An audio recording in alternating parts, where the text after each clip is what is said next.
Siz şu an niye buradasınız? Hayır, niye? Sizin hak mücadelesi davasıdır, ekmek mücadelesi davasıdır. Bizler dışarıda sendik olarak sizlerin yanındayız. Yasal olarak efendime söyleyeyim her alanda sizlerin yanındayız. Şimdi arkadaşlarımızın bir serzenişi var. Sendikaya üye olma anlamında. Arkadaşlar bunlar hemen anında olacak şeyler değil. Bir, ikincisi biz hemen genel merkezle görüşürüz. Genel merkezle görüşürüz.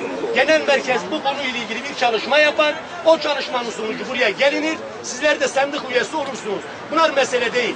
Ama asıl burada şu an olması gereken sizin bu eyleminizi dışarıda kırmak isteyen insanlar olacak. Evet. Size korku veren insanlar olacak. Arkadaşlar rahat olun. Hiç kimse bir şey yapamaz. Kendi aranızda 3 kişilik, 5 kişilik bir komite oluşturacaksınız. Sizlerle paylaşması lazım.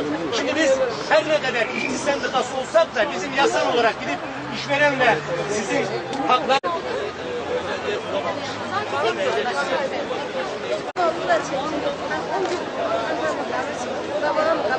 Yalandan çektim ya. Ya çekiyor. Doğan da gelsin.